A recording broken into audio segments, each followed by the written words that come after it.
अभी डिस्कशन करने वाले हैं हम निफ्टी 50 का, काफी डिटेल में डिस्कशन करेंगे, लेकिन मेन फोकस हम रखेंगे 24,000 पे। जैसे कि हमने डिस्कस किया था कि 27 को मार्केट ने 24,000 का ब्रेकआउट देने की कोशिश की थी, फिर बाद में मार्केट ने इसका ब्रेकआउट दे भी दिया था, ऊपर क्लोजिंग भी दे दी थी। 28 को क्या हुआ, मार्केट वापस आया, रीटेस्ट किया, फिर से मार्केट ने बाउंस कर दिया। यानी कि जो पहले एक रेजिस्टेंस बना हुआ था, ब्रेकआउट मिलने के बाद मार्केट ने उसे सपोर्ट की तरह एक्ट किया है। इतना सिंपल सा प्राइस एक्शन आप सभी जानते हैं। लेकिन लास्ट टाइम में क्या हुआ, मार्केट ने 24,000 का ब्रेकडाउन देने की कोशिश की और दिया भी, लेकिन प्राइस नीचे सस्टेन नहीं कर पाया, फिर से आपको क्लोजिंग ऊपर देखने को मिली 24,000 से। इस सिचुएशन को ऑब्जर्व करना इसलिए जरूरी है, इसलिए मैंने वीडियो की शुरुआत में ही आपको कहा कि 24,000 पे हम डिटेल में डिस्कशन करने वाले हैं। क्या क्या डिस्कशन करने वाले हैं ये मैं आपको 15 मिनट के टाइम फ्रेम पे एक झलक से दिखा देता हूं कि किन किन चीजों को हम समझेंगे। पहले हम इस पैटर्न को समझेंगे, जो मार्केट में ये पैटर्न का फॉर्मेशन चल रहा है। दूसरी चीज, हम इस रेजिस्टेंस एरिया को समझेंगे, यानी कि 24,150 को समझेंगे। उसके बाद फिर हम इस वाले जोन को समझेंगे जो कि है 24,000 को समझेंगे। उसके बाद हम इस वाले सपोर्ट एरिया को समझेंगे जो कि है 23,900 के अराउंड। इन तीन सपोर्ट और रेजिस्टेंस जोन को हम समझेंगे और ये जो पैटर्न बन रहा है इसे भी हम डिटेल में समझेंगे। इसका भी डिस्कशन हम बाद में करेंगे, अभी मैंने सिर्फ आपको एक झलक दिखाई है कि क्या क्या हम डिस्कस करने वाले। इस पे हम फिबोनाची भी लगाएंगे, फिब रिट्रेसमेंट भी लगा के देखेंगे कि फिब रिट्रेसमेंट के अकॉर्डिंग क्या क्या सिचुएशन दिखाई दे रही है, उनका भी डिस्कशन करेंगे। लेकिन पहले एक बार वन डे के टाइम फ्रेम पे आते हैं और यहाँ पे कुछ चीजें समझने की कोशिश करते हैं। जैसे कि मैंने कहा था कि बहुत अच्छा पैटर्न बन रहा है, तो यहां पे हम एक डिस्कशन और करेंगे। निफ्टी 50 पॉजिटिव बना हुआ है या एक स्ट्रॉन्गनेस दिखा रहा है as compare to bank Nifty. Bank Nifty में एक वीकनेस दिखाई दे रही है, लेकिन निफ्टी 50 अभी भी एक पॉजिटिवनेस में दिखाई दे रहा है या फिर एक स्ट्रॉन्ग दिखाई दे रहा है। भले ही आपको लास्ट ट्रेडिंग डे पे एक रेड कैंडल देखने को मिली हो, पर लेकिन अभी भी अगर आप इन कैंडल्स पे फोकस करेंगे या इस पैटर्न पे फोकस करेंगे, अभी भी मार्केट में एक पॉजिटिव सिचुएशंस बनी हुई है। ठीक है, साथ ही साथ यहाँ पे नोटिस करेंगे, एक आपको यहाँ पे एक ट्रेंड लाइन भी दिखाई देंगे अगर आप ध्यान से नोटिस करेंगे। अगर इसका ब्रेकडाउन होता है और इसके साथ साथ 24,000 से भी नीचे प्राइस सस्टेन करना शुरू करता है, तो हमें कुछ और प्रॉफिट बुकिंग भी देखने को मिल सकती है। क्लियर है? यहाँ पे वन डे के टाइम फ्रेम पे एक पैटर्न का भी फॉर्मेशन हो चुका हो सकता है, हो चुका नहीं है, हो सकता है, लेकिन जब होगा उसका डिस्कशन तब कर लेंगे। अभी हम एक दो कैंडल पे और देखेंगे क्या सिचुएशन क्रिएट हो रही है, क्योंकि बैंक निफ्टी पे एक फॉर्मेशन हो चुका है। मैंने आपके साथ वहां पे डिस्कशन किया था, अगर आपने बैंक निफ्टी वाली वीडियो नहीं देखी तो आप जाके देख सकते हैं। आइए फिलहाल हम लॉजिक का डिस्कशन करते हैं। मैं आपको लेके आता हूं 5 मिनट के टाइम फ्रेम पे, फिर बाकी का डिस्कशन हम बाद में करेंगे, फिर मैं आपको 15 मिनट के टाइम फ्रेम पे लेके चलूंगा। लॉजिक काफी सिंपल था, पहली ही कैंडल के साथ ब्रेकआउट मिला प्रीवियस डे हाई, तो हमारा एक सेटअप भी है previous day high breakout with first candle. तो यहां पे आपको एक मार्केट में काफी अच्छा मोमेंटम देखने को मिला। फिर मार्केट ने इस जोन पे रिजेक्शन लिया, आपको एग्जिट करने का मौका भी दिया, टाइम भी दिया, साथ ही साथ मार्केट ने आपको यहां पे बना के दे दिया ट्रेडिंग डे हाई। उसके बाद मार्केट ने एक रेंज में टाइम स्पेंड किया। अगर आप ध्यान से देखेंगे यहां पे भी आपको एक पैटर्न का फॉर्मेशन मिल रहा है। जब जब साइडवेज जाएगा, मैंने आपको 4 पैटर्न्स बता रखे हैं, ट्रायंगल वाले पैटर्न, ट्रेंड लाइन से मिलकर बना हुआ पैटर्न और पैरेलल पैटर्न। आप अगर आप ध्यान से देखेंगे यहां पे आपको ये वाला पैटर्न देखने को मिलेगा। ऊपर की तरफ आप देखेंगे रेजिस्टेंस, नीचे की तरफ आप देखेंगे सपोर्ट, और जितना नैरो होता जाएगा हमारे लिए उतना अच्छा है, क्योंकि उतने ही इसके ब्रेकआउट या ब्रेकडाउन होने के चांसेस बढ़ते जाएंगे। अगर इसका ब्रेकडाउन मिला तो आपके लिए नीचे की तरफ सपोर्ट क्या हो सकते हैं, एक तो आपके लिए ट्रेडिंग डे लो हो सकता है, फिर आपके लिए प्रीवियस डे क्लोजिंग हो सकता है, और उसके जस्ट नीचे आपके लिए 24,000 का एक ग्राउंड लेवल भी है, और मार्केट ने ये आपको दोनों ही अचीव करा के। आइए फिलहाल हम 15 मिनट के टाइम फ्रेम पे आते हैं और यहां पे डिटेल में डिस्कशन करते हैं। फिबोनाची में भी मैं ड्रॉ करूंगा, लेकिन पहले कुछ सपोर्ट रेजिस्टेंस को समझने की कोशिश करते हैं। अगर 28 पे फोकस करेंगे तो इस एरिया में मार्केट ने ब्रेकआउट देने की कोशिश की है, लेकिन दे नहीं पाया। लास्ट में सेलर्स की जीत हुई, जिन्होंने मार्केट में एक डाउनफॉल दिखाया और सपोर्ट किस एरिया में लिया, जहां पे पहले रेजिस्टेंस था। फिर से मार्केट वापस आया, फिर से इस एरिया का ब्रेकआउट देने की कोशिश करी, यानी कि 24,150। जब भी बात बिजनेस की आती है, दो शब्द सुनते हो, व्यापारी और सीयू। व्यापारी क्या होता है, सीयू क्या होता है, अगले 1 मिनट एक इंपॉर्टेंट एरिया हो जाएगा, मोटा मोटा आप समझेंगे 24,160 के अराउंड ये एक इंपॉर्टेंट रेजिस्टेंस एरिया हो जाएगा। मार्केट ने 2 बार यहां पे इसका ब्रेकआउट देने की कोशिश की, लेकिन फिर से आपको एक रिजेक्शन देखने को मिला, यानी कि कहीं ना कहीं सेलर्स इस जोन में मौजूद है, तो उनका स्टॉप लॉस भी आपके लिए यहीं पे पड़ा होगा, क्योंकि अगर मार्केट ने इसका ब्रेकआउट दिया, इनके अंदर डर पैदा होगा, मार्केट से भागेंगे तो आपको एक क्विक मोमेंटम मिल सकता है। पहली चीज हमने नोट कर ली। दूसरी चीज नोट करो भाई, अगर इस एरिया में सेलर्स मौजूद है तो आप 2 चीजों का ध्यान रखेंगे। इस एरिया में आपके लिए 3 रेजिस्टेंस बन चुके हैं। पहला रेजिस्टेंस आपके लिए प्रीवियस डे हाई यहीं पे है। दूसरा रेजिस्टेंस, ये जो पैटर्न बन रहा है, इस पैटर्न का रेजिस्टेंस जोन भी आपके लिए इस एरिया में है। तीसरा रेजिस्टेंस आपके लिए क्या बन रहा है, ये प्राइस एक्शन के अकॉर्डिंग भी एक रेजिस्टेंस आपको दिखाई दे रहा है। हालांकि चौथा भी रेजिस्टेंस है, ऑल टाइम हाई आपके लिए यहाँ पे बना हुआ है, जो कि एक रेजिस्टेंस की तरह एक्ट कर सकता है, या ऑल टाइम हाई और प्रीवियस डे हाई आपके दोनों सेम है, आप इसे एक में भी कंसीडर करके चल सकते हैं। तो ये बातें मैंने क्यों समझाई, ये बातें मैंने इसलिए समझाई क्योंकि काफी लोग इस चीज को नोटिस नहीं करेंगे, वो सिर्फ ट्रेंड लाइन देखेंगे और ये देखेंगे कि ट्रेंड लाइन का ब्रेकआउट मिल गया और वो पॉजिटिव साइड पोजीशंस बनाने की कोशिश करेंगे, लेकिन अगर मार्केट ने यहां से रिजेक्शन ले लिया तो वे बुरी तरीके से ट्रैप हो जाएंगे।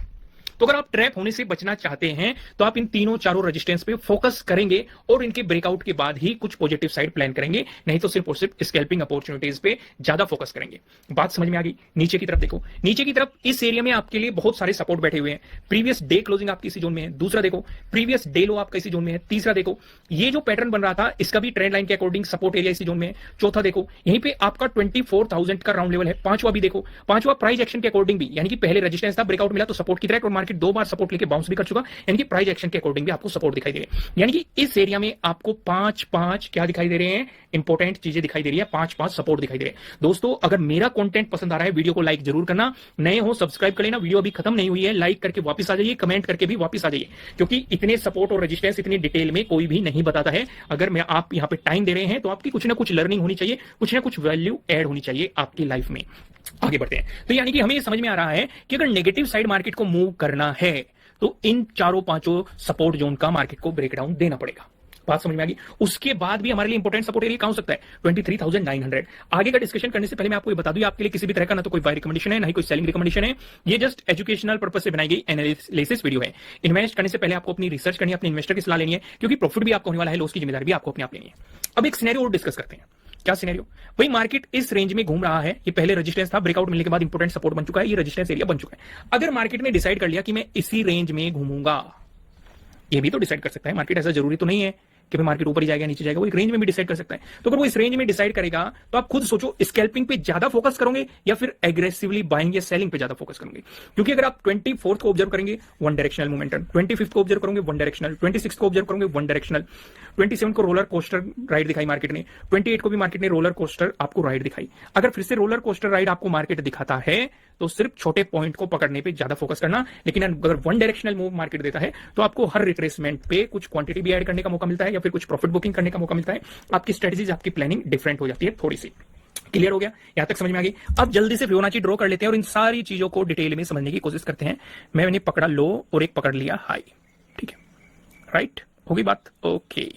अब लाइनें ड्रॉ करते हैं। तब तक मैं लाइनें ड्रॉ करता हूं, आप वीडियो लाइक करके आइए, कमेंट करके आइए और नए हो सब्सक्राइब भी कर लीजिए और बेल आइकन भी प्रेस करना, आने वाली वीडियोस की नोटिफिकेशन आपको मिल सकेंगे। ओके, ये लाइन ड्रॉ कर ली, एक और ड्रॉ कर लेता हूं, राइट? ओके, हो गई ड्रॉ। वे लाइनें ड्रॉ कर ली। अगर मार्केट फ्लैट ओपन होके पॉजिटिव मोमेंटम दिखाता है, पहली चीज मार्केट सपोर्ट एरिया में है और इस एरिया में मैंने आपको 5 इंपॉर्टेंट चीजें बताई थी, जल्दी जल्दी से रिवाइज करो। Previous day closing, previous day लो, और तीसरी क्या थी? ये ट्रेंड लाइन जो ये सपोर्ट एरिया बता रही थी। चौथी क्या थी हमारी? चौथी ये प्राइस एक्शन के अकॉर्डिंग सपोर्ट, जो पहले रेजिस्टेंस बना हुआ था, ब्रेकआउट मिलने के बाद सपोर्ट की तरह सीख लिया टेक्निकल एनालिसिस, यूज कर लिया moving average, MACD, RSI, Bollinger band. था। पांचवा क्या था? 24,000 का राउंड लेवल। तो यानी कि इतनी सारी चीजें, अगर मार्केट इनकी रेस्पेक्ट करना सोचता है और यहां से आपको बाउंस दिखाता है, क्या पहले भी दिखाया है? यहां पे दिखाया था, यहां पे दिखाया था, ये देखो यहां पे तो बिल्कुल मार्केट इसी वाले सपोर्ट जोन से अगर बाउंस दिखाता है तो आपके लिए अगला इंपॉर्टेंट रेजिस्टेंस कौन सा बनेगा? ये वाली ट्रेंड लाइन पहले इंपॉर्टेंट रेजिस्टेंस की पॉसिबिलिटी है। इसका ब्रेकआउट मिला तो इस एरिया में आपके लिए अगला इंपॉर्टेंट रेजिस्टेंस बन जाएगा। इस एरिया में क्या है? प्रीवियस डे हाई है, ऑल टाइम हाई है और 24,160 है, और क्या है आपके लिए? Trend line. चलो ट्रेंड लाइन का तो ब्रेकआउट मिल गया, प्राइस एक्शन के अकॉर्डिंग भी एक इंपॉर्टेंट रेजिस्टेंस एरिया है। बात समझ में आई कि नहीं? आ गई? अगर मार्केट फ्लैट ओपन होकर आपको नेगेटिव मोमेंटम दिखाता है, इस वाली सिचुएशन पे क्या है? इस वाली सिचुएशन पे जैसे कि मैंने कहा, मार्केट को इस जोन का ब्रेकडाउन देना पड़ेगा, यानी कि प्रीवियस डे क्लोजिंग से भी नीचे रहेगा, प्रीवियस डे लो का भी ब्रेकडाउन देगा, ट्रेंड लाइन का भी मार्केट को ब्रेकडाउन देना पड़ेगा, सपोर्ट जोन का भी ब्रेकडाउन देना पड़ेगा, 24,000 का भी ब्रेकडाउन देना पड़ेगा। इस वाली सिचुएशन पे ये वाला जोन आपके लिए काफी इंपॉर्टेंट सपोर्ट एरिया रह जाएगा, जो कि है हमारा 23,900। लेकिन कुछ चीजें क्या हम इग्नोर कर रहे हैं? ध्यान से नोटिस करो, इस एरिया में भाई हमने फिबोनाची भी तो ड्रॉ किया है, 0.286 का लेवल भी है, यानी कि 23,979। भाई इसके ब्रेकडाउन के बाद हम नेगेटिव साइड ज्यादा प्लान कर सकते हैं। अगर इसका ब्रेकडाउन मिलता है तो इन सभी का मार्केट ब्रेकडाउन दे देगा, तो और ज्यादा कंफर्मेशन मिल गया। फिर है ये वाला 0.3 वाला, इसमें क्या है? ये कहां है? ये रहा 23,858, तो एक सपोर्ट एरिया आपके लिए यहां पे भी है। बात समझ में आई कि नहीं? क्लियर होगी? अगर मार्केट ने गैप अप ओपनिंग दे दी, उस सिचुएशन पे क्या करेंगे? अगर गैप अप ओपनिंग का सिनेरियो बनता है, इसका मतलब मार्केट यहां पे सपोर्ट लेने की कोशिश कर रहा है। 5 इंपॉर्टेंट याद तो होगा, जल्दी से मुझे कमेंट करके बताइए 5 इंपॉर्टेंट चीजें कौन कौन सी है यहां पे। मैं ये देखना चाहता हूं कि आपकी मेमोरी कितनी शार्प है, आप वाकई में वीडियो पे ध्यान दे रहे हैं कि नहीं। 2 चीजें बतानी आपको, यहां पे 5 कौन कौन सी इंपॉर्टेंट चीजें हैं और इस एरिया में 4 कौन कौन सी इंपॉर्टेंट चीजें हैं। जल्दी से मुझे कमेंट करके बताइए, वीडियो को यहीं पे पॉज कीजिए और कमेंट करके वापस आइए। करके आ गए सभी कमेंट?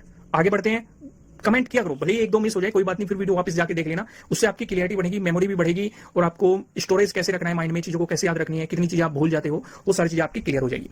अगर गैप अप ओपनिंग का सिनेरियो देता है, यानी कि मार्केट इन पे सपोर्ट लेने की कोशिश करें, कहां पे, प्रीवियस डे क्लोजिंग से ऊपर, प्रीवियस डे लो पे, 24,000 पे, प्राइस एक्शन के अकॉर्डिंग एक और इंपॉर्टेंट सपोर्ट पे, ट्रेंड लाइन पे, हो गया रिवीजन, ठीक है। सपोर्ट लेने की कोशिश कराए तो इसका मतलब क्या होगा, फिर से ऊपर की तरफ ये ट्रेंड लाइन रेजिस्टेंस और ये ऑल टाइम और प्रीवियस डे हाई रेजिस्टेंस, बात समझ में आ गई।